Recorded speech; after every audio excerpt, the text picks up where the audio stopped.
बहुत बहुत धन्यवाद। सच्चाई को जानकर हमारे में जो खामी है सत्य हमें बताता है, और ये सत्य जानने के बाद हम हमारे मन को बदलते हैं, हमारे सोच को बदलते हैं, जिससे हमारा विश्वास बदलता है, हमारा भविष्य बदलता है। धन्यवाद देते हैं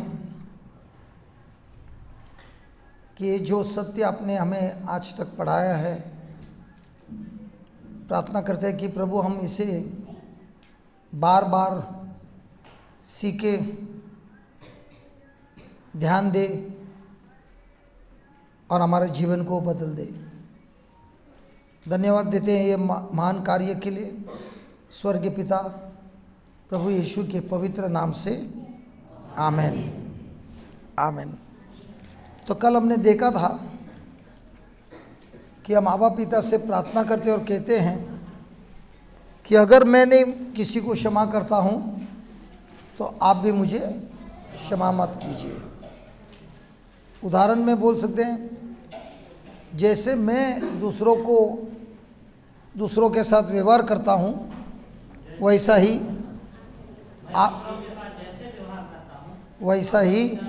आप भी व्यवहार कीजिए।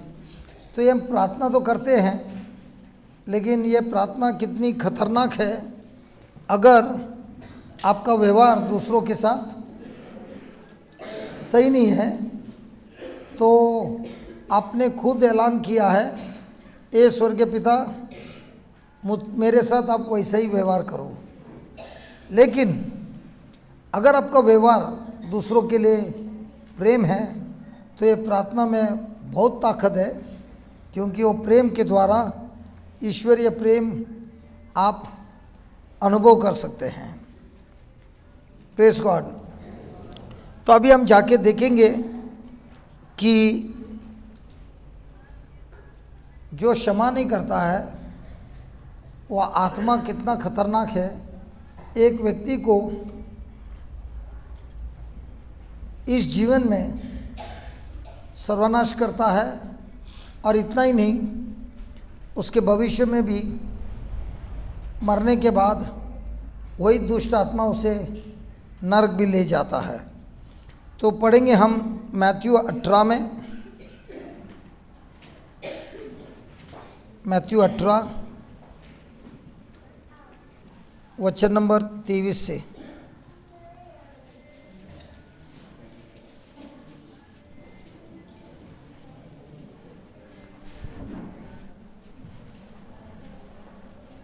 मत्ती अध्याय 18 वचन नंबर 23।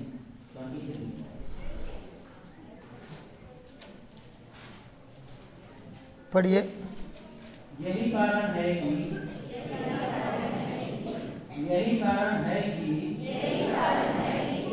स्वर्ग का राज्य उस राजा के सदृश है जो अपने सेवकों से लेखा लेना चाहता है।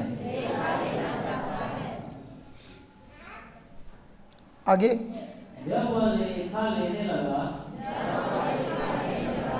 तो उसका लाखों रुपए का एक कर्जदार उसके सामने पेश किया गया। अदा करने के लिए उसके पास कुछ भी नहीं था। इसलिए स्वामी ने आदेश दिया कि उसे उसकी पत्नी, उसके बच्चों और उसकी सारी जायदाद को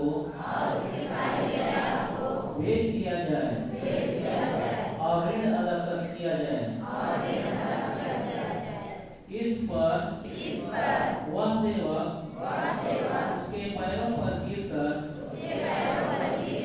यह कहते हुए अनुनय विनय करता रहा, मुझे समय दीजिए और मैं आपको सब चुका दूंगा। उस सेवक के स्वामी को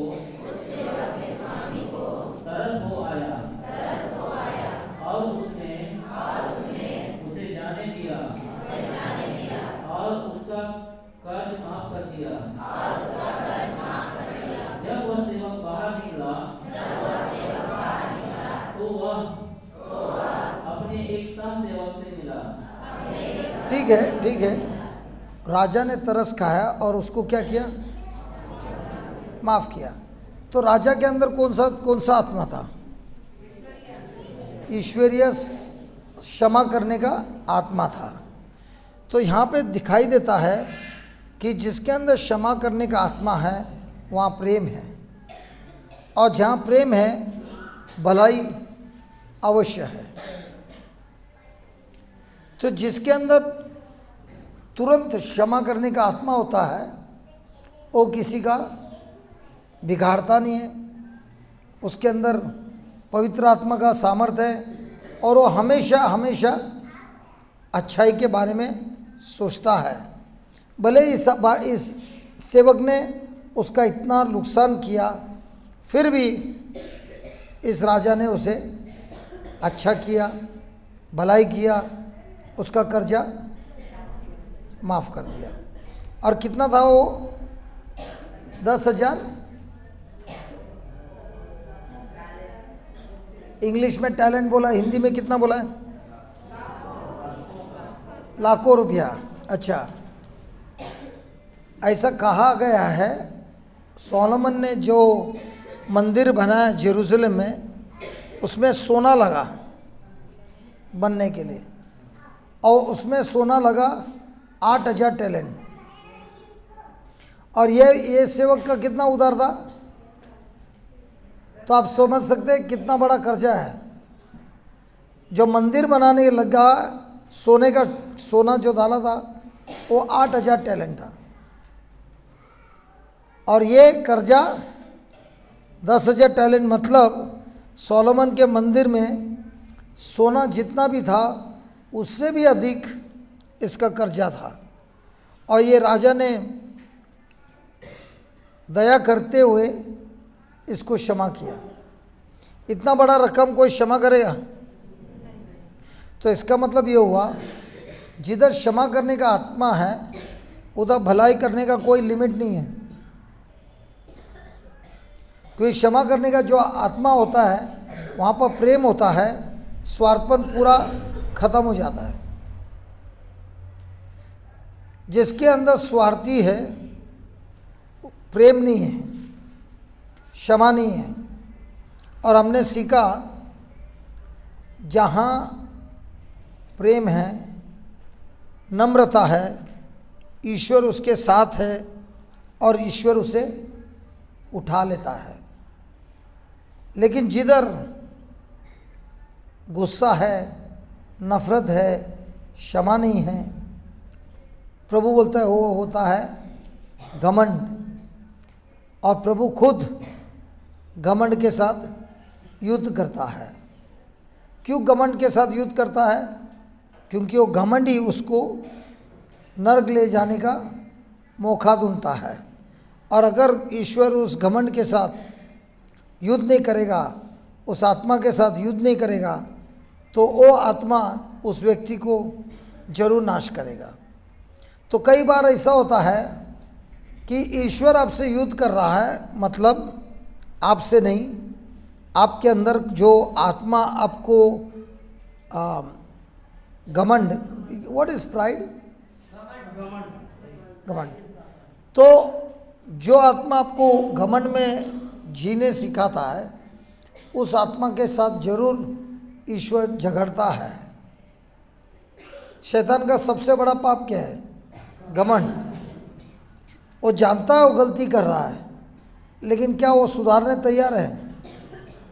क्या वो पश्चाताप करने तैयार है? और इसीलिए जानते हुए भी वो ईश्वर का विरुद्ध करता है, और वही आत्मा उसे नरक ले जाता है। उसी तरह जहाँ आपको क्षमा करने की इच्छा नहीं होती है, तो वो आत्मा है न क्षमा करने वाला आत्मा, और वो इतना खतरनाक है कि आपको अंधा करता है आत्मा में, और आप ही के द्वारा, आप ही के जबान से, आप ही के कार्य से आपका और आपके परिवार में सब कुछ नाश करता है। तो बताइए, ये राजा में क्षमा करने का आत्मा था कि नहीं? तो इसके जीवन में भलाई आने वाली है कि नहीं? इसमें ईश्वर उसके साथ है कि नहीं? क्या ईश्वर उसे उठाएगा, प्रमोशन देगा? लेकिन जिसके अंदर दुष्ट आत्मा है, मैं क्षमा नहीं करूँगा, मैं उसका विरुद्ध करूँगा, क्या इस व्यक्ति के साथ पवित्र आत्मा है? क्या दुष्ट आत्मा है? अब इसके जीवन में सब जब नाश होना चालू होता है, तब ये देखता है बहुत परेशानी आ रही है। ये परेशानी उसको नाश करने नहीं आ रही है, ये परेशानी प्रभु खुद दे रहा है ताकि ये अपनी मंजिल बदल दे, अपनी सोच बदल दे। क्योंकि ये दुष्ट आत्मा किसी की भलाई नहीं करता है, किसी की भलाई चाहता नहीं है, वो खुद की फ़ायदा देखता है। और वही देखते हम इस सेवक को इतना क्षमा मिलने के बावजूद इसका ध्यान किधर है? वो 100 रुपये पर। इसको करोड़ों करोड़ों रुपये का क्षमा मिला है और ये 100 रुपये के लिए उसका दूसरा सेवक जो इसको देना है उसको पिटाई करता है, मारता है, गला घोटता है और फिर उसे जेल में डालता है। बताइए, हमारा जीवन में राजा जैसा आत्मा है कि वो क्षमा जिसको मिला है वैसा हमारा आत्मा है? कौन सा है, राजा जैसा हो या सेवक है? तो सेवक के जैसे रहेगा तो आपकी रास्ता स्वर्ग का है कि निश्चित नरक का है? ये जानते हुए अभी किसी को क्षमा नहीं करना है, अभी किसी को देर करना है। जो ये समझता है सत्य, वो तुरंत क्षमा करता है। लेकिन शैतान उसको बोलता है ठीक है तू क्षमा कर ले, लेकिन ये नुकसान जो हुआ है वो कौन भरेगा? हाँ, कौन भरेगा?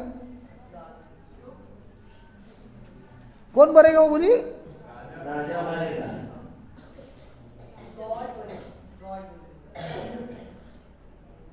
तो गॉड ने फोगी करेगा तो गॉड भरेगा, तुमने फोगी करा तो तुमको भरना है। मतलब सब बिल गॉड को, खजाना सब अंदर। If you are forgiving, then you are paying the debts. And if you are not willing to pay the debts, you are not forgiving. Sorry? I will be willing to pay the debt of the other person only if I have like the spirit of forgiveness inside of me. And that's a gift. Yes. Given by the Lord Himself. Yes, so who is going to make the payment? I make the payment here, but ultimately I feel it's the Lord who's letting me make that payment. The Lord is saying, I have forgiven you of crores. Sure. So you have got in your deposit how much? Crores. And you still wanted 100. No way. Then that's what you mean. No. If God has given you a crores Yeah. cancellation, Yes. out of that crores you have to give him 100. So of course I'll give that back. Right? And that's what is called forgiveness. Yes. So now Now again you are getting bitter with your mom. I did not. She's telling me. I said I did not say that. I just say. But your action is showing everybody. But no way. I didn't do that. No, I didn't.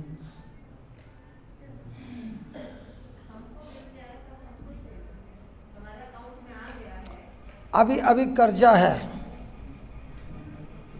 देखिए कर्जा है 10,000 का और खाते में 0 हो गया,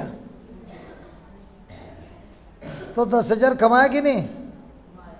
दिखता है क्या 10,000? 0 दिख रहा है।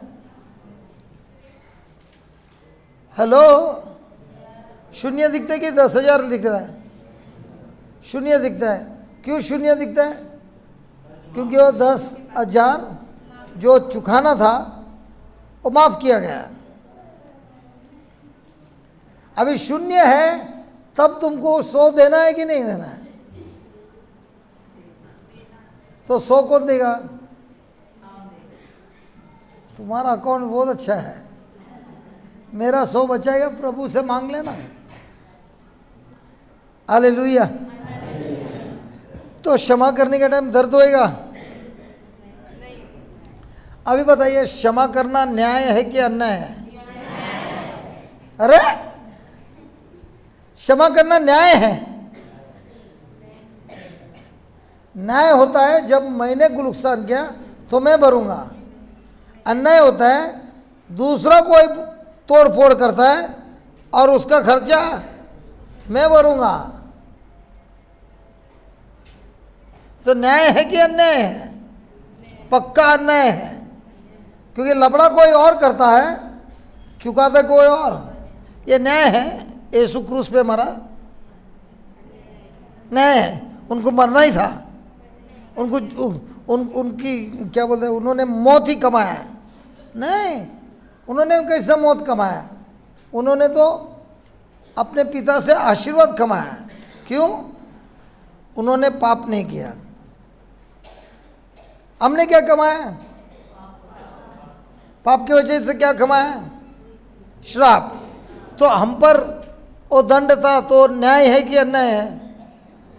हम पर ये दंड मिलेगा तो न्याय है कि अन्याय है? न्याय है। लेकिन हमको जब वो दंड नहीं देता है, न्याय है कि अन्याय है? अन्याय है।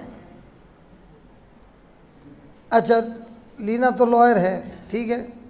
उनके रिश्तेदार में किसी की हत्या होगी, ठीक है। ये लॉयर है, फाइट कर रही है, और जज बोलता है वो खूनी को मैं तुम्हें छोड़ देता हूँ। लीना देखिएगी और बोलेगी, ताली बजाएगी, मुझे न्याय मिला, न्याय मिला। So unjust. हाँ, So unjust. सो Unjust. अनजस्ट है, वो अन्याय है। पूरी तरीके से unjust. लेकिन प्रेम होने के खातिर उसे छोड़ आप अन्याय को सहते हैं। Yes. आपको 3 बच्चे हैं, तीनों बच्चे रो रहे हैं और आप संभाल रहे हैं, और पति बाजू में बैठ के न्यूज़पेपर पढ़ रहा है। न्याय है क्या अन्याय है? क्यों अन्याय है? तुम्हारे पेट से आया ना। हाँ, बोलता बीज तो उन्होंने दिया ना, तो उनका भी हक है कि नहीं? तो अन्याय है कि न्याय है? अन्याय है। लेकिन तुम बोलते कि ये अन्याय है, मैं भी नहीं पकड़ूंगी, जाओ तुम तीनों बच्चे रहने दो, तुम तुम्हारा करो, मैं मेरा करता है। बोलता है? नहीं। क्यों नहीं बोलता है? माँ प्रेम है, जानती है अन्याय है, फिर भी प्रेम की वजह से बोलती है कोई बात नहीं, हम से लेंगे, लेकिन हम बच्चों पर अन्याय नहीं करेंगे। तो क्षमा करना न्याय है कि अन्याय है? अन्याय है, लेकिन प्रेम की वजह से आप लेना स्वीकार करते हो। तो लिखिए, ये लिखना जरूरी है।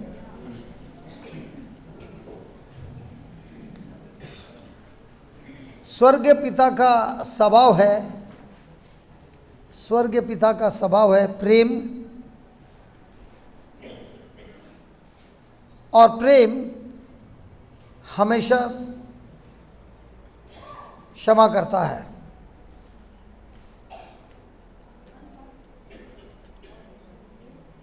और हाँ, आप मेरे को वापस बोलेगा, मेरे को नहीं आएगा। क्या बोल लिखा? पिता का प्रेम, और प्रेम हमेशा क्षमा करता है। और प्रेम हमेशा क्षमा करता है।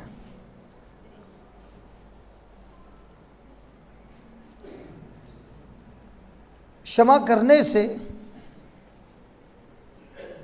हम हमारे विरुद्ध अपराधी को, हमारे विरुद्ध किए हुए अपराधी को हम आज़ाद करते हैं, हम आज़ाद करते हैं।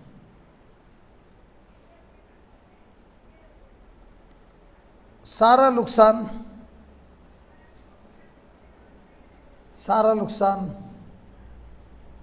खुद पर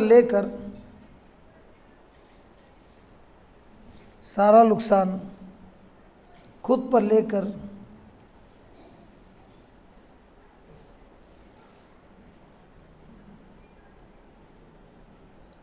अपराधी को प्रेम के वजह से क्षमा करते हैं, जो कि अन्याय है,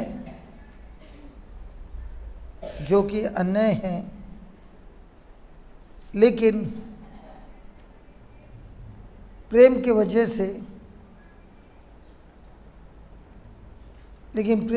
से उसे सह लेते हैं।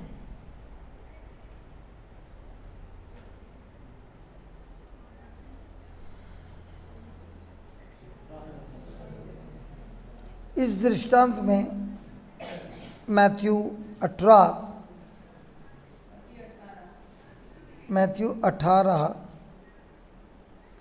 23 से 27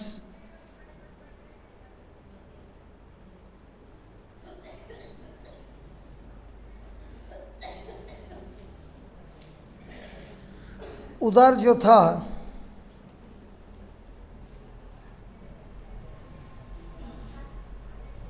$10,000 टैलेंट्स का था,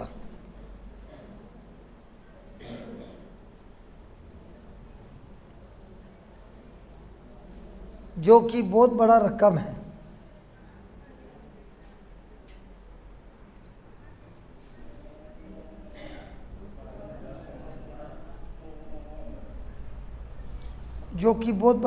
था।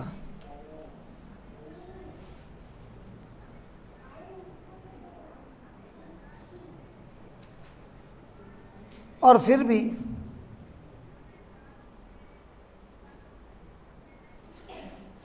राजा ने प्रेम के खातिर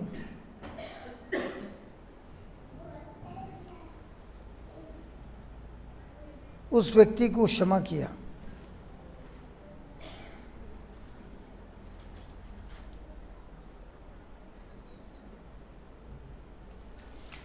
मैथ्यू 18 28 से 30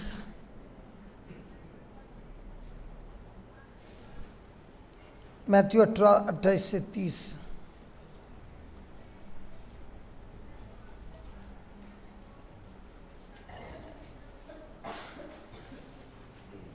बड़ी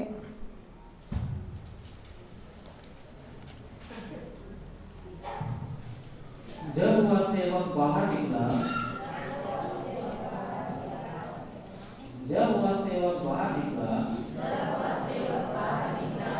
तो वह अपने एक साथ सेवक से मिला, जो उसका लगभग 100 दिनार का कर्जदार था। उसने उसे पकड़ लिया और उसका गला घोंट कर कहा, अपना कर्ज चुका दो। सेवक उसके पैरों पर गिर पड़ा और यह कहते हुए अनुनय विनय करता रहा, मुझे समय दीजिए और मैं आपको चुका दूंगा। परंतु उसने नहीं माना और जाकर उसे तब तक के लिए बंदी गृह में डलवा दिया।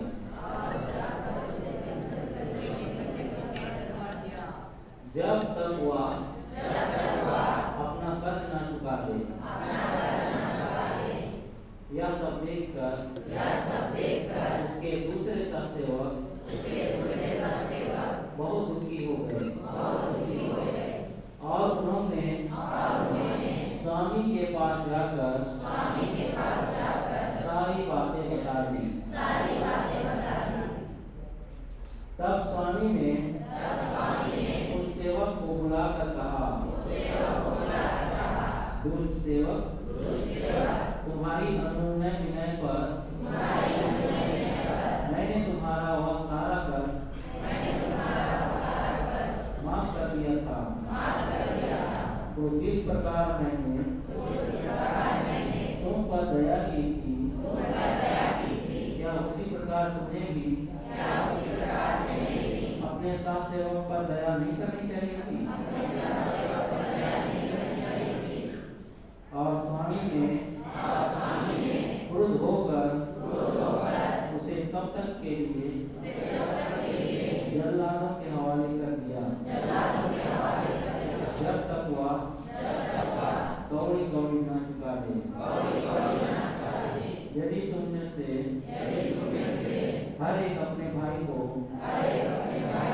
पूरे हृदय से क्षमा नहीं करेगा, तो मेरा स्वर्गीय पिता भी तुम्हारे साथ ऐसा ही करेगा। राजा ने इस सेवक को क्या नाम से बुलाया? क्या बोला?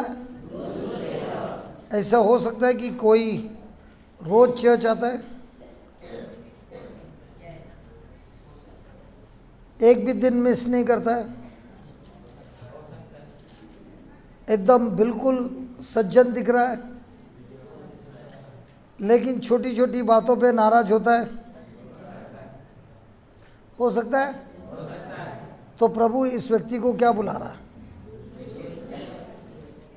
बाजू वाले को देखो और पूछो तू कौन है?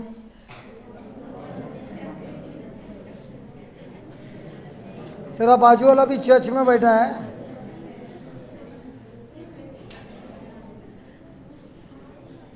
क्या बोला पति ने? तुमने क्या बोला उसको? उसने पूछा नहीं, तो तुमने क्या बोला? पवित्र सेवक। पत्नी बोलता है पति को मैं पवित्र सेवक है, पति बोलता है पत्नी को मैं दुष्ट सेवक हूँ। लेकिन अभी दोनों बदलने वाले हैं।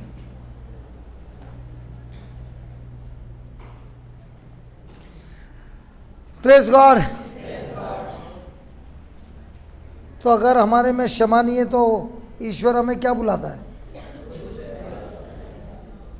लीना क्या बुलाता है?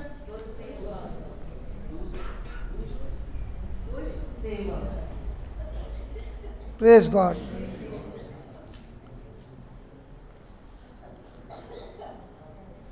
लिखिए, हमें सबको क्षमा करना है। हमें सबको क्षमा करना है क्योंकि ईश्वर ने हमें क्षमा किया है।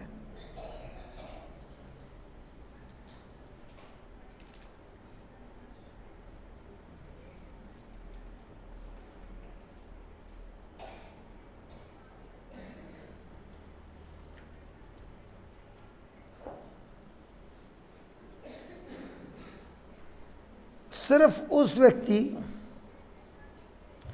उस व्यक्ति जिसने कभी पाप ही नहीं किया हो,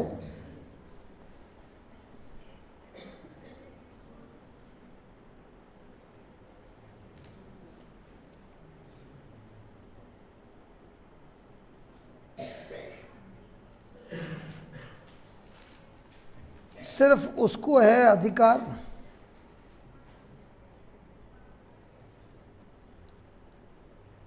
किसी को नहीं क्षमा करना।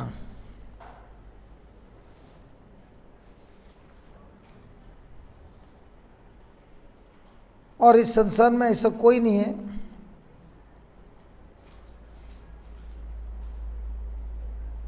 जिसने किसी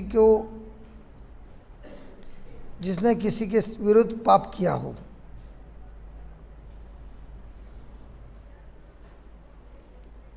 हम सब ने पाप किया है।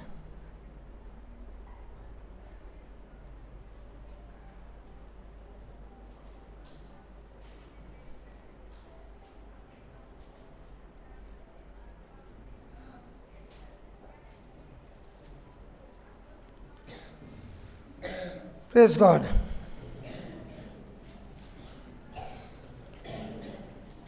तो इस दृष्टांत के अनुसार तो इस दृष्टांत के अनुसार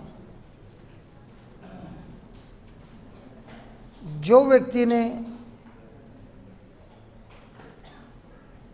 तो इस दृष्टांत के अनुसार जो मनुष्य ने क्षमा नहीं किया,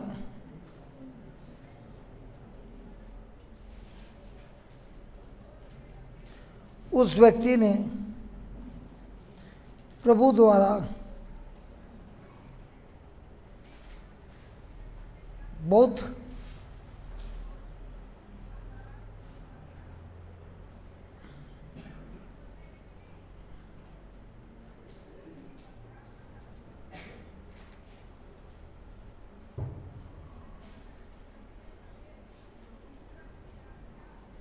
क्या लिखा लास्ट?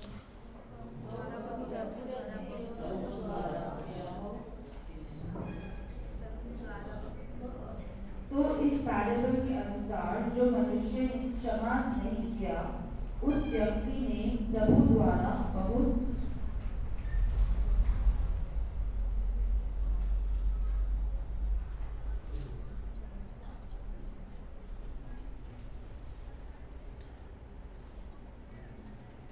उस व्यक्ति ने क्षमा नहीं किया तो उस व्यक्ति को बहुत बड़ा सजा मिला।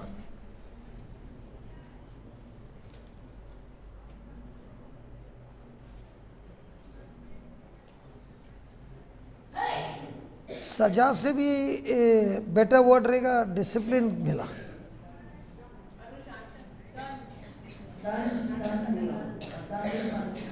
दंड भी सही नहीं लगता है, क्योंकि ईश्वर नहीं चाहता ये नर्क जाए। अनुशासित, that's discipline. I am amazed by the grace of God. अनुशासित. अनुशासित। हमारा दयानंद भाई भी देख रहा है, ऐसा शब्द उसने भी नहीं सुना है।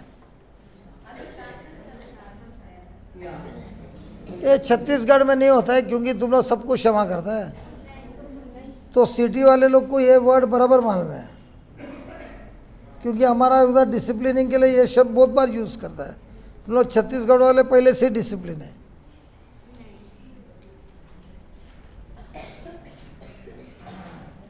रॉबर्ट, कुछ दिमाग में जा रहा है? तो क्या यीशु बोल रहा है इस व्यक्ति को दंड मिला कि इसको अच्छी शिक्षा मिली? क्या वो भर पाता? लेकिन उसको अभी कौन सी अच्छी शिक्षा मिली? हमको क्षमा मिली है, हमें भी क्षमा देनी चाहिए। हमको क्षमा मिली है, हमें भी क्षमा देनी चाहिए। तो ये इसने क्या सीखा? क्षमा करना जरूरी है, क्योंकि इनको क्षमा मिल चुका था, लेकिन वो गलती कर चुका। गलती करने के बाद इसको पनिशमेंट मिला। पनिशमेंट से ये सीखा कि हमको जब मिला तो मुझे भी देना चाहिए।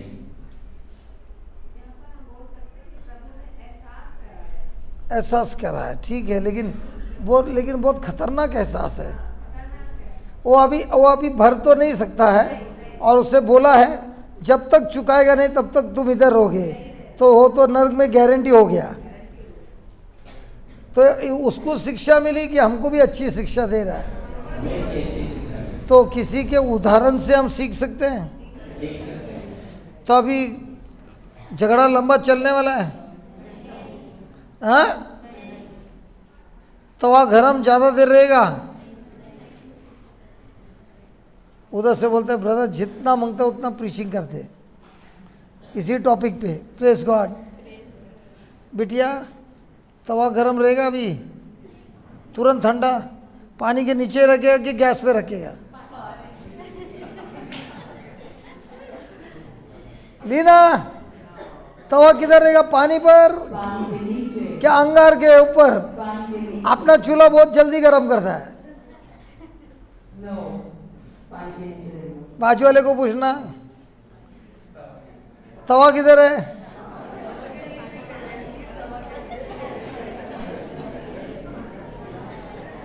लीना और दोनों लड़का लोग तेरे को छेड़ रहे तो मेरे को बोलना, और एक नीचे भी बैठा है।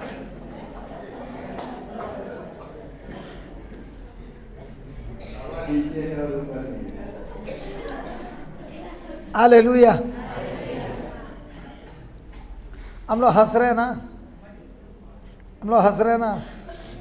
जब वो समय आता है तभी हंसता है कि गुस्सा होता है? आज जब आपने इसकी जो रहस्य समझा तो अभी बताइए, छोटी सी बात के लिए ये जरा एक गिलास पानी लेके आना, मेरे को क्यों बोलता है तू जा ना, बस इतना ही बात, गुस्सा हो गया। अब ये गुस्सा बहुत महंगा है कि बहुत सस्ता है? हाँ, ऐसा होता है? सिस्टर जी आपके कॉन्वेंट में तो नहीं होएगा, सब आत्मा में भरे हुए हैं। कॉन्वेंट में चोर घुस सकता है क्या?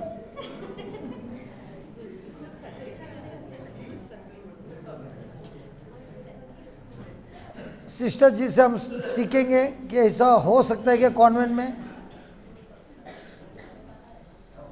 चलो, जानबूझ के आपको ये माइक देता है सिस्टर, आप माफ भी कितने बार करेंगे? हाँ ये सब है ना बदमाश लड़का लोग है, ये लोग जानबूझ को दे, ये सिस्टर को दे, ये सिस्टर को दे, और सिस्टर बात करेंगे फिर हम लोग हंसेंगे। माइक लीना ने दिया था क्या, किसने दिया? देखा, अभी सब लोग मिल गए, सब छोकरे लोग मिल के लीना पे आरोप लगाए। बेचारी को ये भी नहीं मालूम माइक किधर ऑन ऑफ होता है। ऐसा हो सकता है? होता है। तो छोटी छोटी बातों में नाराज होते हैं। तो ये छोटी छोटी बातों में नाराज हुआ तो आपके ऊपर कितनी बड़ी शिक्षा लगेगी।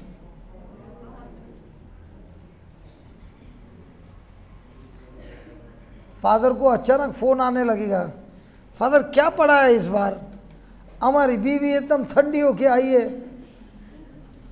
उंगली मुंह में भी रखी है तो चुसती है लेकिन काटती नहीं है।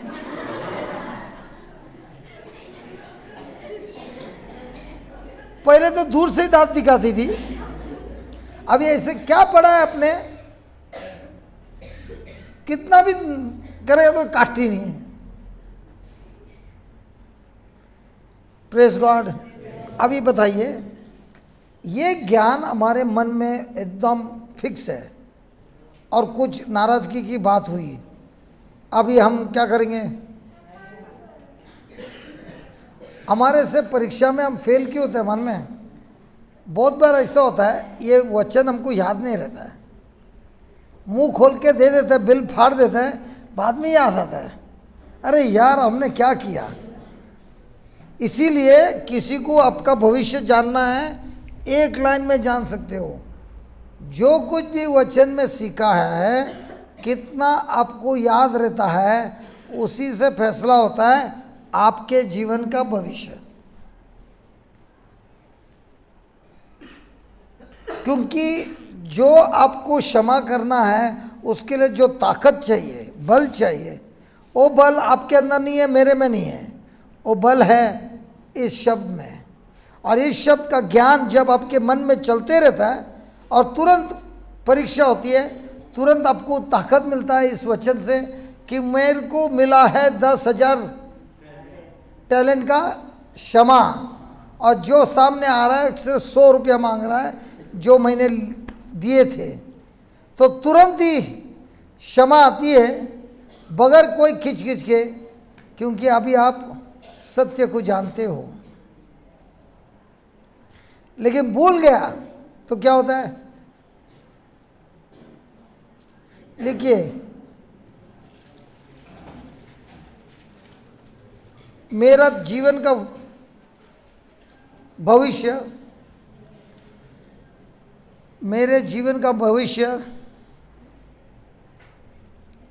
मैं क्या याद करता हूँ,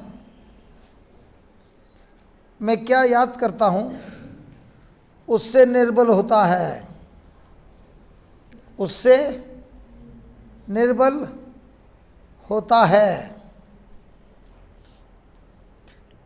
प्रेज गॉड। एक माँ जी थी गोवा में, अभी है कि नहीं मालूम नहीं, जिंदा, लेकिन ये माँ जी कुछ 95 या 96 ईयर्स की थी, ठीक है, और लगभग 92 93 ईयर्स एकदम अच्छी थी। अचानक एकदम ऐसा भाषा बोलने लगी जो आप कभी सोच भी नहीं सकते, और ये माँ ने कभी ज़िंदगी में नहीं बोला, ऐसे शब्द बोलने लगी। और उनको बार बार याद आता था कि उनकी शादी हुई ना, तो शादी में कुछ लड्डू बनाते हैं गोवा में, जब मैरिज होता है तो इतना लड्डू देना रहता है।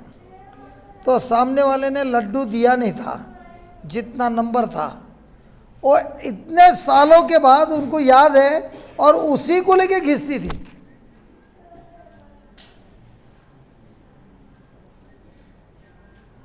और जब उनको बोला गया कि उन लोगों को माफ़ कर जिन्होंने आपको दिया नहीं शादी के टाइम, अभी वो कितनी है, 95 96 है,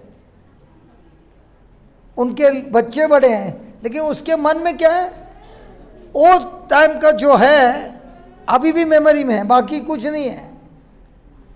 तो जब प्रार्थना किया और उनको क्षमा करने का ये किया, एक हफ्ते में वापस नॉर्मल हो गई।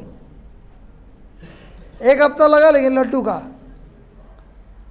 और बार बार एक ही था, प्रभु यीशु का आत्मा मुझ पर है, हमारे मम्मी पर है, हमारे दादी पर है, हमारी ग्रेट ग्रैंडमदर पर है। अब प्रभु यीशु बहुत बहुत धन्यवाद, आपने क्षमा करने का आत्मा दिया है और इससे हमारी ग्रैंडमदर मुक्त हो गई है, बाद में बराबर हो गई। तो जिसको इसकी अपने ज़िंदगी में कार्य हो रहा है कि छोटी छोटी बातों पर हमको दर्द होता है, और जो दर्द होता है उसे बार बार याद करता है और सामने वाले को सुनाता भी है। इससे नुकसान बहुत होता है, जहाँ क्षमा नहीं है उधर नुकसान बहुत होता है, और उस नुकसान में सबसे बड़ा नुकसान होता है बीवी और मर्द का नहीं, लेकिन उनके बच्चों का, क्योंकि वो दुष्ट आत्मा का सबसे बड़ा मकसद है बच्चों को पकड़ना, और अगर उसको बच्चे मिल गए तो उन्हीं बच्चों के द्वारा वो अपना सब दुष्ट काम कराता है। Praise God. तो इसीलिए वो देखते रहता है कि किधर मुझे नफ़रत के बीज डालने मिले लगन में, तो उस लगन को तो पति पत्नी को सेपरेट करता है और बच्चों को उठा कर ले जाता है। आपको अगर कोशिश करना है, खाली आपके पहचान में जितने लोग हैं ना सिंगल, उनके बच्चों को देखना क्या हालत हुआ है। शैतान ने माता पिता को अलग कर दिया, अब बच्चे लोग के अंदर सिक्योरिटी नहीं है, बच्चे बाहर संसार में ढूंढते हैं कोई हमको सिक्योरिटी दे, कोई हमको प्रेम दे, और वो प्रेम भी संसार का नकली है, उसमें फंस जाते हैं। क्या आप चाहते हो कि आपके आंखों के सामने आपके बच्चों को शैतान उठाकर ले जाए और ऐसे रास्ते में ले जाए कि आपको बर्दाश्त नहीं होता है, लेकिन उस बच्चों का जड़ का कारण आप हैं। Praise God, thank you Jesus. लिखिए,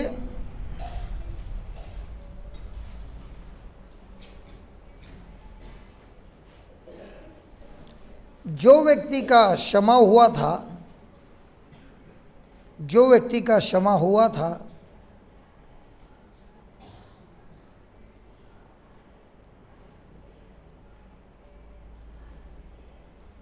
दूसरा व्यक्ति कर्जे में था,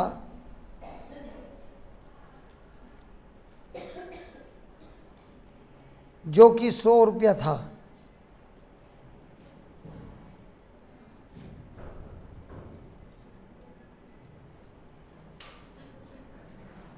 लेकिन जिसको क्षमा मिली थी उसने क्षमा करने से इनकार किया।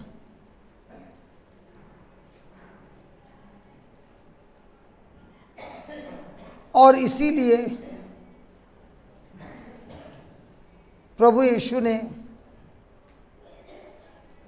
इस दृष्टांत में कहा है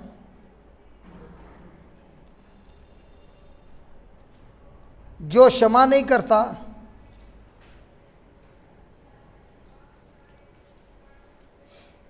वह दुष्ट है।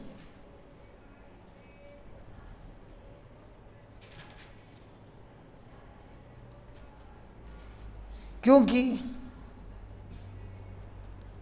क्षमा पाने के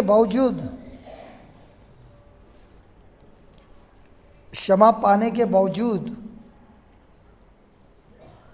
उसने दूसरे को क्षमा नहीं किया।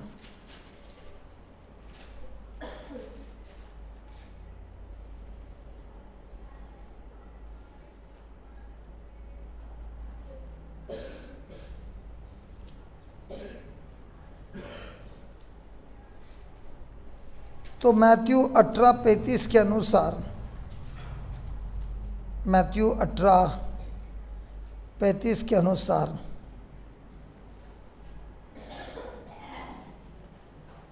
दुष्ट लोग वे लोग हैं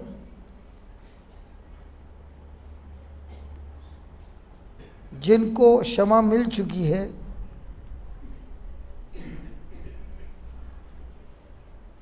लेकिन छोटी छोटी नुकसान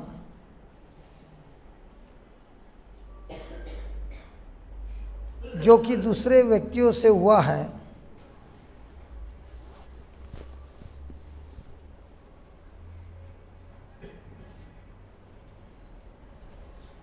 वे लोग क्षमा करने से इनकार करते हैं।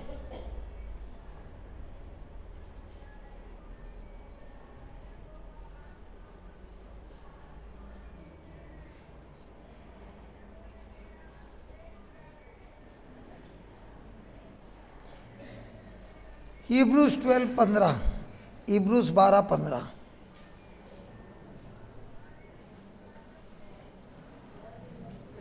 Hebrews 12:15।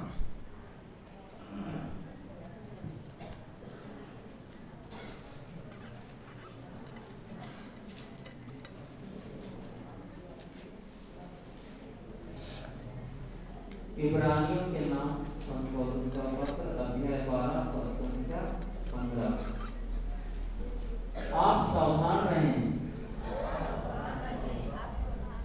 आप सावधान रहें। कोई ईश्वर की कृपा से वंचित ना हो, ऐसा कोई कड़वा और हानिकारक पौधा पनपने ना पाए जो समस्त समुदाय को दूषित कर दे।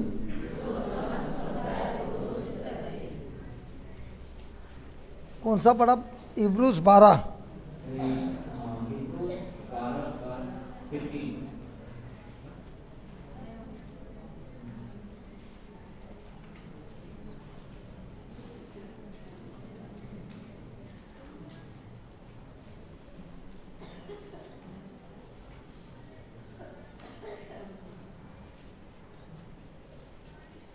वापस पढ़िए। आप सावधान रहें, बाजू वाले को बोलिए।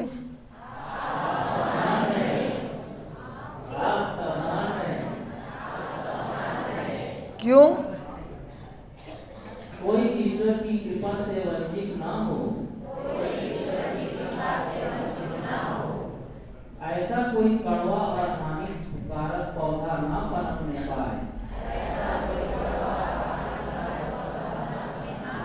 इतना लंबा लंबा क्यों बोल रहा है? आपको क्या हुआ आज? ऐसा कोई सेंटेंस कंप्लीट कर रहा था। सेंटेंस कंप्लीट कर रहा था, वो लोग भी सेंटेंस कंप्लीट कर रहा है, लेकिन लंबा लाइन में कुछ समझता नहीं है। आप सावधान रहें, कोई ईश्वर ईश्वर की कृपा से वंचित ना हो। ऐसा कोई कड़वा और हानिकारक पौधा पनपने ना पाए, जो समस्त समुदाय को दूषित कर दे। फिर आप लोगों में ना तो कोई व्यभिचारी हो और ना एसाव के सदृश कोई नास्तिक, जिसने एक ही भोजन के लिए अपना पहलौठे का अधिकार बेच दिया। Praise God.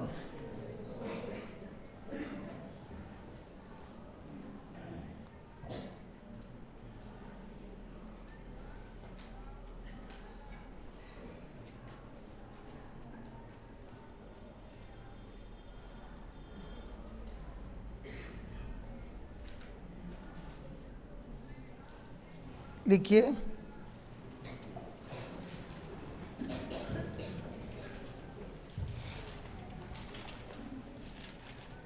जो मनुष्य क्षमा नहीं करता, जो व्यक्ति क्षमा नहीं करता,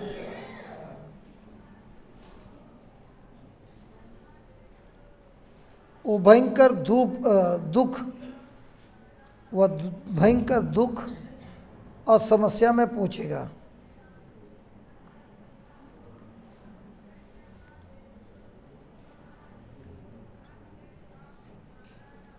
जो व्यक्ति क्षमा करने से इनकार करता है, वो व्यक्ति भयंकर दुख और समस्या में रहता है।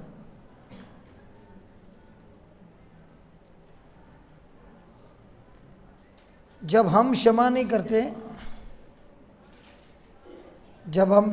करते,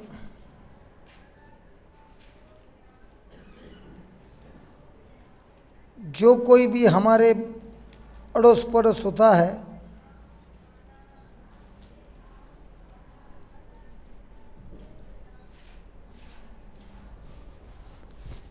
वे लोग बड़े समस्या में पहुंच जाते हैं।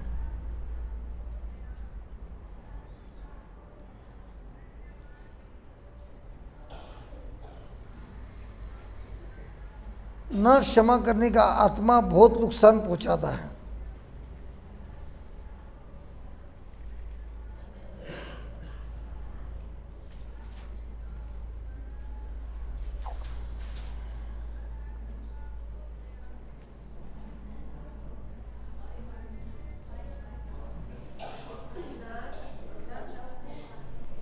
क्या वो सबको ना क्षमा करने का आत्मा बहुत नुकसान पहुंचाता है। तो जिस व्यक्ति को तुम क्षमा नहीं करते, उसको बहुत दुख पहुंचाता है। ध्यान दे के सवाल का जवाब देना। जो क्षमा नहीं करता है, वो व्यक्ति दूसरे व्यक्ति को बहुत दुख पहुंचाता है।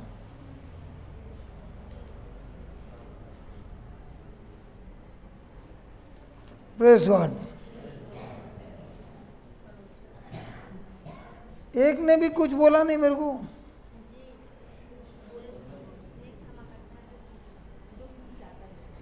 हाँ, क्षमा नहीं करता तो दुख में बहुत दूसरे को तकलीफ देता है। हाँ, तो खुद को नुकसान पहुंचाता है, खुद दुख में जाता है, खुद समस्या में जाता है। तो इसमें किसी का फायदा है जो गुस्सा होता है, क्षमा नहीं करता है। फायदा किसका होता है? नुकसान किसका होता है? लेकिन बोल ऐसा सुना नहीं कि डायलॉग में इसको बराबर का सबक सिखाएगा। ये मौका है मुझे इसको अच्छे से सबक सिखाना, और दूसरे को सबक सिखाएगा कि खुद की सबक वो खुद सीखेगा। Praise God. तो याद रखिए, आप जब भी नाराज होते हो, आप शैतान को मौका देते हो आपका खुद का नुकसान होने।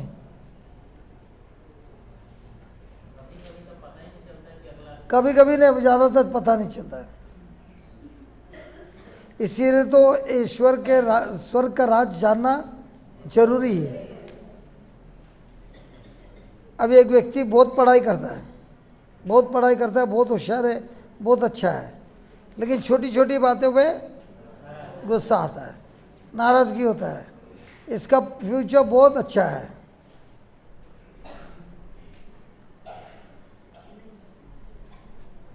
हेलो, इसका फ्यूचर बहुत अच्छा है।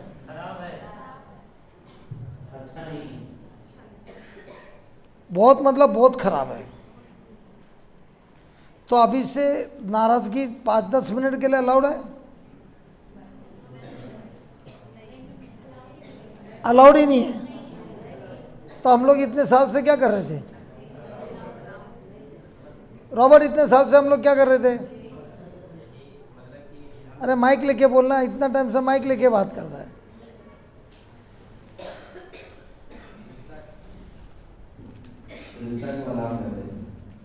गुस्सा कर रहे थे और हमारे शैतान को जगह देते। तो नुकसान किसका है? खुद का है। मालूम था क्या? बाजू वाले को पूछना, मालूम है क्या? गुस्सा होने से तुम्हारा खुद का नुकसान है। क्षमा करना जरूरी है कि नहीं? है कि नहीं? है कि नहीं? है कि नहीं? तो मेरे को क्षमा किया है कि नहीं? रात को तुमको लेट तक रखता है, किया है कि नहीं? हेलो, किया है कि नहीं? किया है कि नहीं? मतलब तुम लोग को सबको मेरे ऊपर था। आप पता चला तुमने बोलना मांगता था, मैंने क्षमा करने के लिए मैं तुम्हारे से गुस्सा ही नहीं हुआ, लेकिन बार बार क्या हो रहा है? किया है, क्षमा किया है। अब पता चला, आज तो 2 बजे तक रखूंगा। अच्छा, अभी आप बताइए, कल खाना तो लेट हो गया, खाना तो अच्छा था ना? ठंडा था ना? गरम था? कुछ याद नहीं? खाना खाया हो उसका भी याद नहीं? कैसे?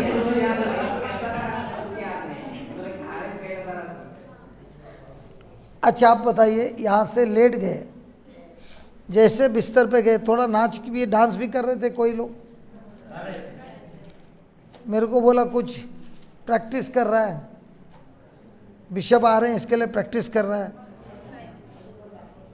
हाँ, तो हमको देखते हमको भी चांस दे रहे क्या ये लोग? नहीं देंगे?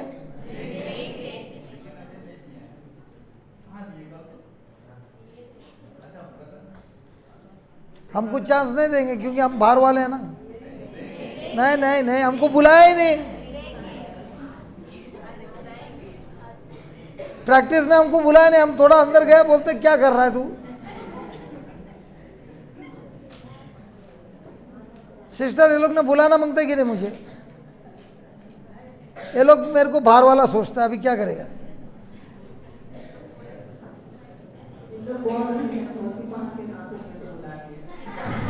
कौन से नाचेंगे?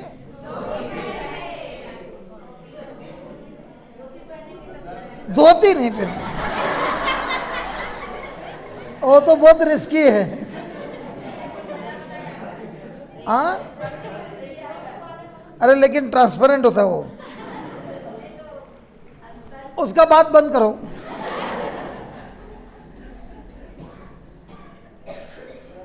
हाँ जी,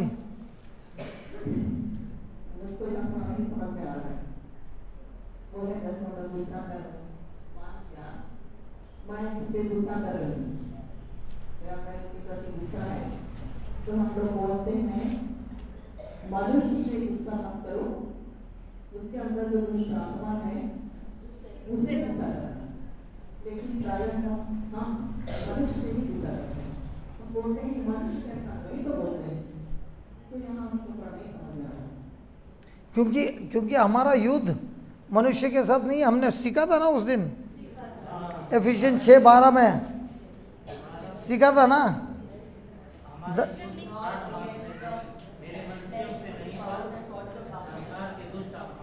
बराबर है, लेकिन हम लोग ये जानने के बाद किसके साथ युद्ध करते हैं?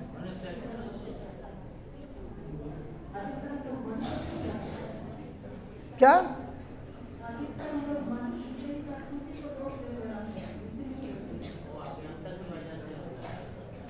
तो इसी में हमारा गलती होता है ना। और हमको ऐसा लगता है उसके साथ झगड़ा करके सामने वाला बदलेगा, बदलता नहीं है और कार्य खराब होता है। सिस्टर नहीं पहुंच पाई थी जब क्लास चला था।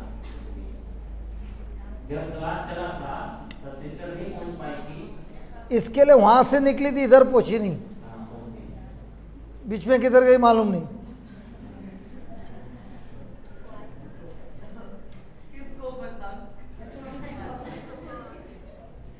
क्या बोलते, तुमको पता है सिस्टर किधर गई थी?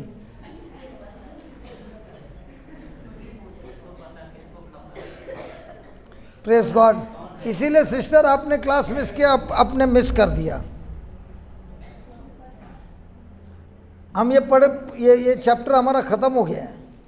इसके लिए देखिए आप लोग, ये लोग किसी मनुष्य से फाइट नहीं करते हैं, फाइट करते हैं सीधा स्पिरिट से। ये लोग सब ऐसे ही है, ये लोग पूरा चैंपियन हो गए हैं। अगर आपको चाहिए कोशिश करके देखना, लंच ब्रेक में जाके एक एक को सता के देखना। वो लोग बोले सिस्टर आइए हमको जरा गले लगाइए और हम फाइट करेंगे आत्मा के साथ।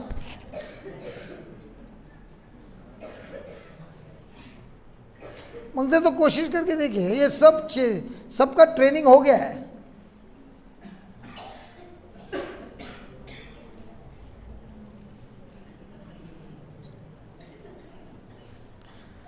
Praise God. लिखिए, जब हम क्षमा नहीं करते हैं हमारे पर्सनल, हमारे व्यक्तिगत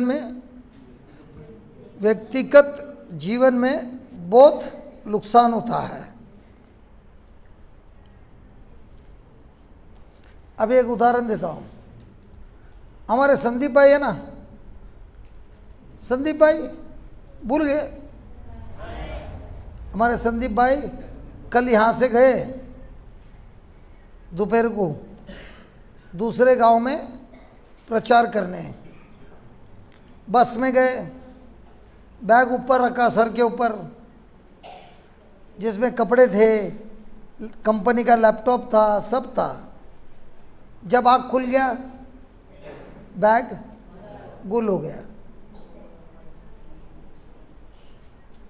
तो उसके साथ गौरी को उसने खबर दी।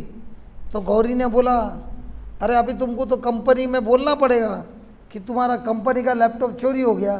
वो बोला कि कंपनी तो मेरी है, तो तुम्हारे को किसको बोलना पड़ेगा? मेरे को किसको बोलने की ज़रूरत नहीं, लेकिन मेरी लैपटॉप चली गई। तो ब्रदर ने उस दिन क्या बोला, मैंने सौदा किया ना, उसके कपड़े की बैग गई थी, वैसे ही मैंने शैतान के साथ कल सौदा कर दिया। तू लैपटॉप रख, कपड़े रख, सब कुछ रख।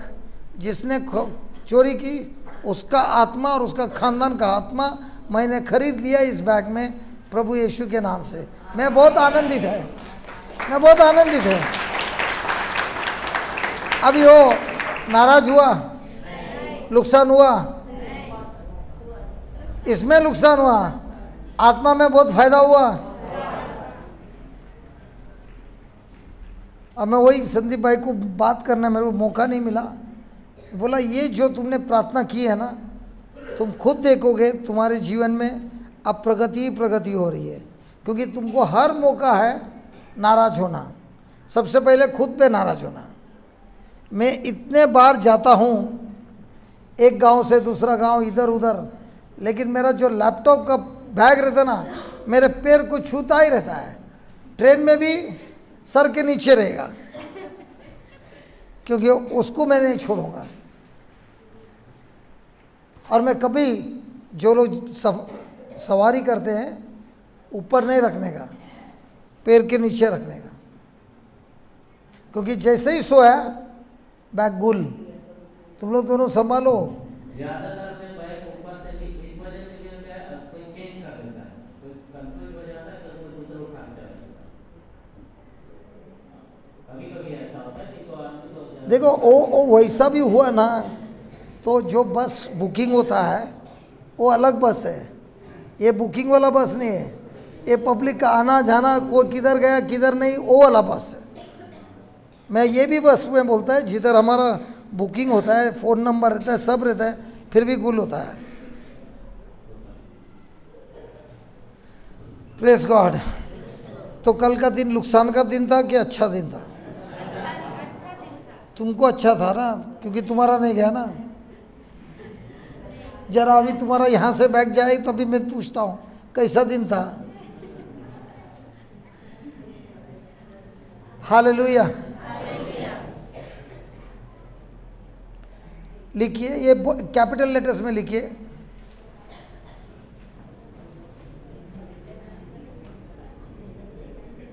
हमारे क्षमा ना करने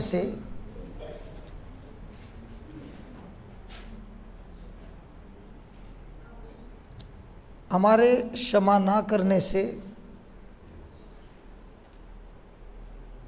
दूसरों का नुकसान नहीं होता है, बल्कि हमारा खुद का नुकसान होता है।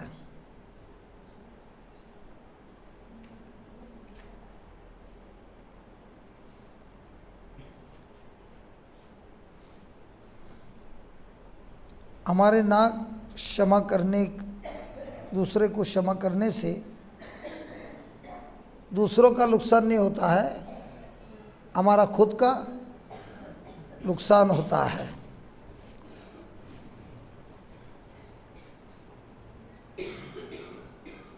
कभी कभी कोई सोचता है कि इस व्यक्ति ने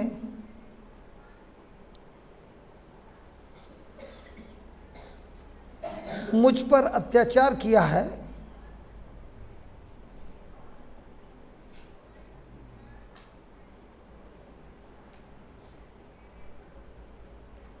हमको क्या होता है, मेरा नुकसान किया है,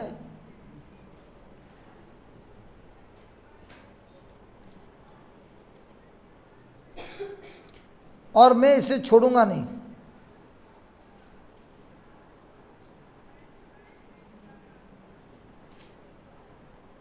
ऐसी सोच हम लोगों को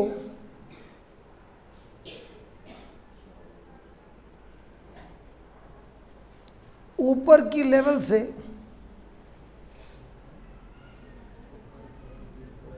ऊपर की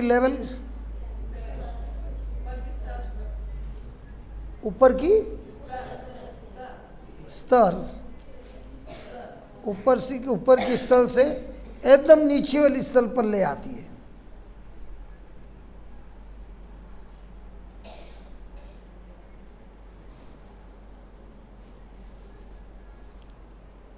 हमने एक जन का उदाहरण सीखा था, याद है? किसी को याद है? किसी के शिष्य किसी को मिलने आए थे, किसी के शिष्य किसी को मिलने आए थे। जॉन द बैप्टिस्ट के शिष्य यीशु को मिलने आए थे। उसमें नाराज कौन हुआ?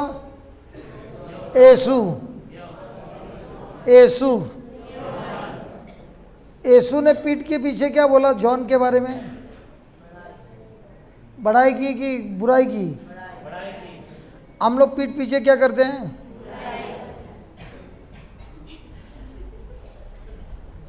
तो जब यीशु उसकी बड़ाई कर रहा है तो इसका मतलब यीशु उससे नाराज है। क्या जॉन द बैप्टिस्ट नाराज थे कि नहीं थे? कितने बार शिष्यों को भेजा? 2 बार 3 बार, मालूम नहीं कितने बार, लेकिन बहुत बार भेजा।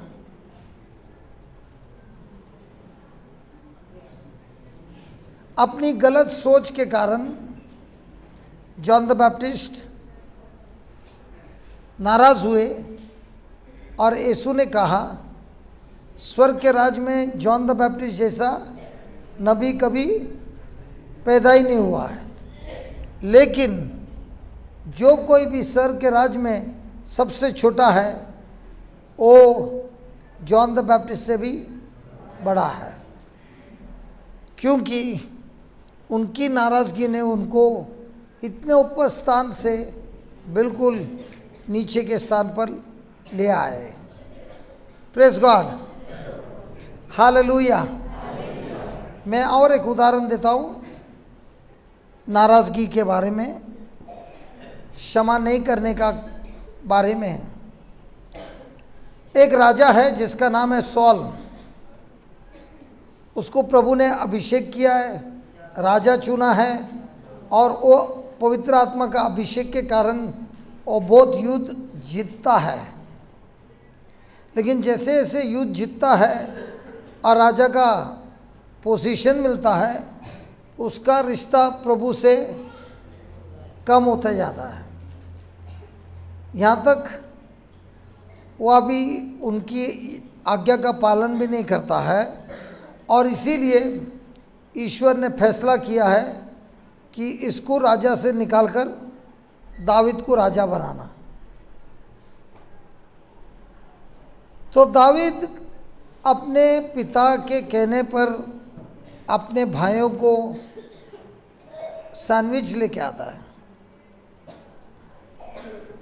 और जब वो वहाँ लेके आता है वहाँ पे उसका परिचय होता है गोलियत से, और वो देखता है कि ये अच्छा मौका है गोलियत को परिचय करना, क्योंकि गोलियत ईश्वर के लोगों के खिलाफ बात कर रहा है। और ये सोचकर दावीद युद्ध में जाता है और गोलियत का गर्दन काट के वापस आता है। और जब वो अपने देश में प्रवेश करता है, राजा के सिंहासन के तरफ, महल की तरफ प्रवेश करता है, सारे लोग जमा हुए हैं देखने के लिए ये दावीद कौन है जिसने फिलिस्तीन के गोलियत का गर्दन काटा है। और ऐसे समय पर स्त्री लोग, कौन पुरुष नहीं है, पूरे के पूरे कौन पुरुष नहीं, स्त्री लोग। कौन लेना? पुरुष नहीं, स्त्री। ये स्त्री लोग गीत गाते हैं। सॉल ने कत्ल किया 1000, दावीद ने कत्ल किया 10,000। तो किसकी स्तुति करते हैं? राजा की क्या दावीद की?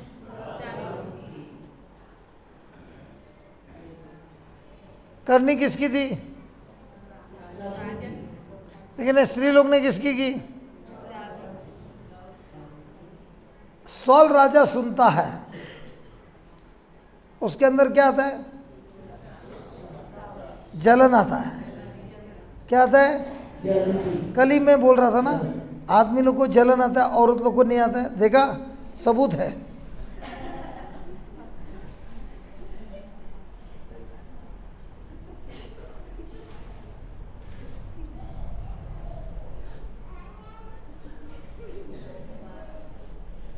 इस जलन आने से क्या होता है?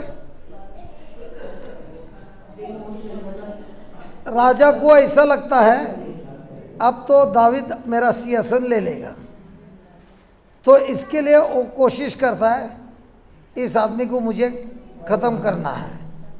तो बुलाता है गीत गाने के लिए, संगीत के लिए, और दाविद हार्प लेके जाता है।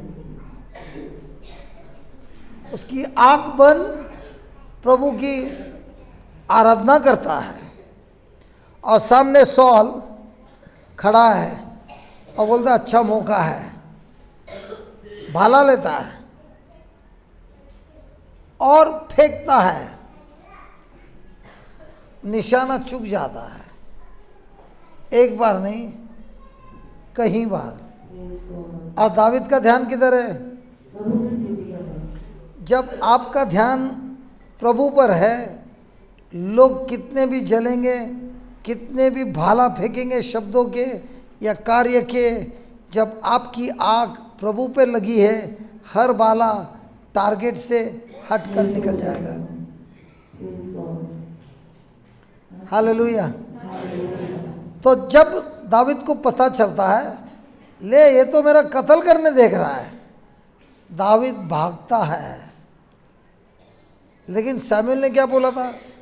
तुम तो राजा बनने वाले हो, और दाविद अभी भाग रहा है, जैसे उसके ऊपर शिकारी लगा है, शिकार करने भागता है।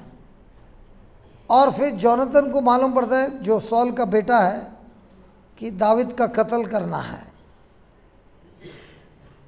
तब वो आता है और अपना संदेश दाविद को देता है और कहता है, मेरे पिता तेरा कत्ल करने वाला है, तू भाग। सॉल की बेटी मिशेल, जो दाविद की पत्नी है, वो भी उसको छुपाती है और कहती है, कल सवेरे तक तू जिंदा नहीं रहेगा, भाग। और खिड़की से उसको उतार देती है। और दाविद, जिसने अच्छा कार्य किया है, गोलियत को गर्दन काटा है, भाग रहा है। और सॉल उसके पीछे अपनी सेना लेके, दाविद को मुझे कत्ल करना है। दाविद छुपते रहता है, प्रभु उसकी रक्षा करता है। और एक दिन राजा 3000 लोगों के साथ आता है ढूंढने के लिए, और दाविद एक गुफे में छुपा है। और उतने में सॉल के पेट में गड़बड़ होता है, तो जाता है, जैसा फादर ने इधर बोला 5 एकड़ की ज़मीन है, वैसा ये आदमी जाता है गुफे में अपना काम करने। और उसी गुफे में कौन है? दाऊद है। और दाऊद का दोस्त उसको बोलता है, अभी सही मौका है, ईश्वर ने तुम्हारे दुश्मन को तुम्हारे हाथ में दिया है, अब ये मौका बराबर है, कत्ल कर दे अब भी, और हो जाएगा तू राजा। तो दाविद बोलता है, वो व्यक्ति जो तुम बोल रहा है, उसको स्वर्ग के पिता ने अभिषेक किया है, उसे पवित्र आत्मा का टच है, और मैं कभी जिसको प्रभु ने अभिषेक किया है उसको मैं नहीं छूऊंगा। और जाकर सॉल का कपड़े का एक टुकड़ा काट डालता है। सॉल ऐसा बैठा रहेगा, पीछे से चुपके से आके एक टुकड़ा काटता है, दूर जाके खड़ा रहता है और बोलता है, मैं चाहता तो तेरा कत्ल कर सकता, लेकिन मैं तुझे हाथ नहीं लगाऊंगा, क्योंकि तुझे ईश्वर ने चुना है। और सबूत के लिए ये मेरे पास छोटा कपड़ा है तुम्हारा, जो मैंने काटा है, तो आप समझ सकते हो मैं कितना नज़दीक था, आपको पता भी नहीं था, आपको मैं कत्ल कर सकता था। सॉल को बहुत दुख होता है, उसके कार्य पर पश्चाताप होता है, रोता है, क्षमा मांगता है और अपने सैनिक को लेके जाता है। कुछ दिनों के बाद उसके जो यार लोग रहते ना, उसको वापस चढ़ाता है, वापस सॉल के अंदर आता है, वही जलन। और इस बार वापस वो आ रहा है दाविद को ढूंढने। पहाड़ के नीचे इनका कैंप लगा है, किसका? सॉल का। सारे सैनिक तैयार है, किसको पकड़ने? एक मनुष्य दाविद को, और दाविद अपने यार से कहता है, मैं जा रहा हूँ नीचे सॉल को मिलने, क्या तू मेरे साथ आएगा? तो मैं जरूर आएगा। और ये लोग जब नीचे जाते हैं, ईश्वर पूरे कैंप में, उस जगह पर सबको नींद में डाल देता है। सबके सब सो रहे हैं और दाविद और उसका दोस्त जा रहे हैं, इनके बीच में से सब सोए हैं, और ऐसे जगह पे जाता है जहाँ सॉल भी सो रहा है। और इस बार उसका दोस्त बोलता है, तुम्हें कत्ल करने की ज़रूरत नहीं, खाली शब्द से मेरे को बोल, उसके ऊपर, सर के ऊपर जो भाला पड़ा है, उसी भाला से मैं इसको अब भी छाती में ठोक कर ख़त्म कर दूंगा।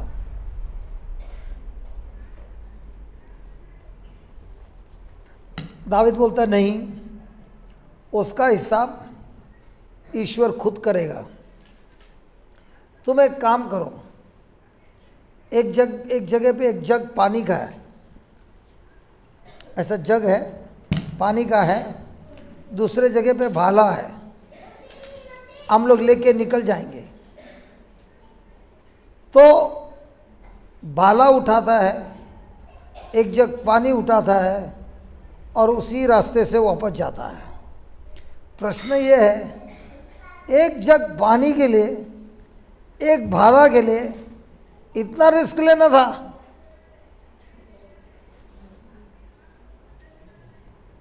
बोलिए बोलिए। तो दाविद ने इतना सब में ऐसा पूरा सेना के अंदर, सैनिक के अंदर से जा रहा है, एक की भी नींद खुल गई तो बचेगा नहीं। सॉल की नींद खुल गई, ए पकड़ पकड़ बोले तो बस हो गया।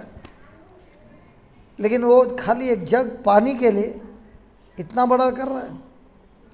अब सुनिए क्या होता है जब आपको किसी से जलन होती है। सुनिए कान खोलकर, जब आपको किसी से नफरत होती है तो आत्मा में क्या होता है। सबसे पहले जब सॉल को ये नफरत होती है, दुष्ट आत्मा उसको सताता है, और दाविद के म्यूजिक से वो दुष्ट आत्मा निकल जाता है। हमने बाइबल में सीखा है कि मूसा जो था, उसके पहले आयरन जो था, वो हाई प्रीस्ट था पहला, और मूसा तेल लेता है और उसके सर पे डालता है, और तेल इतना डालता है कि तेल उसके सर से उतरता है, उसके दाढ़ी पे जाता है, और दाढ़ी से जाकर कपड़े पे जाता है, और पवित्र आत्मा आयरन पे आता है। फिर जब ये नबी मरता है, आयरन, उसका लड़का उसके पिता का पोशाक लेता है, वही कपड़े, और खुद पहनता है, और जैसे ही वो पहनता है प्रभु का पवित्र आत्मा उस पर आता है।